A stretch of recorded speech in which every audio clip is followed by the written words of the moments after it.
Pakar hukum pidana Unsoed Hibnu Nugroho mengatakan, Ibtu Rudiana tidak bersalah di kasus Vina Cirebon. Menurut Hibnu Nugroho, yang bertanggung jawab di kasus Vina Cirebon adalah Kasat Reskrim dan Kapolres yang menjabat saat itu. Sehingga wajar menurut dia, jika Propam tidak menemukan adanya pelanggaran yang dilakukan oleh Ibtu Rudiana. Sebab menurut dia, tidak mungkin Ibtu Rudiana merekayasa kasus ini seorang diri. Rudiana, kata Hibnu, pasti melakukan itu atas perintah atasannya. Dari kasus yang terjadi sebetulnya yang bertanggung jawab itu bukan Rudiana, tapi adalah Kasat Serse atau Kapolres yang ketika itu, kata Hibnu Nugroho dikutip, Kamis, 29 Agustus 2024. Sebab menurut Hibnu secara logika tidak mungkin Ibtu Rudiana bisa merekayasa kasus Vina Cirebon seorang diri. Hibnu Nugroho mengatakan, adalah keliru jika kini publik menyalahkan Ibtu Rudiana.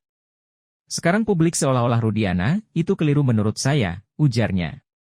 Menurut dia, orang yang paling bertanggung jawab di kasus Vina Cirebon adalah pimpinan Ibtu Rudiana saat itu.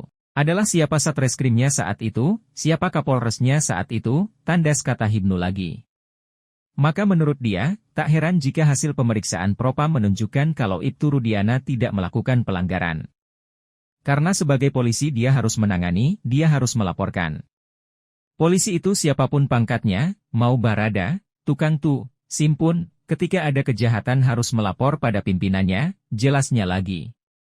Sehingga kata dia, yang harus disalahkan dalam kasus Vina Cirebon adalah Kasat Reskrimnya.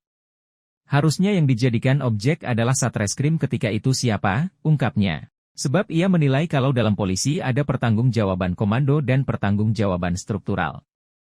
Ini yang tidak ditemukan.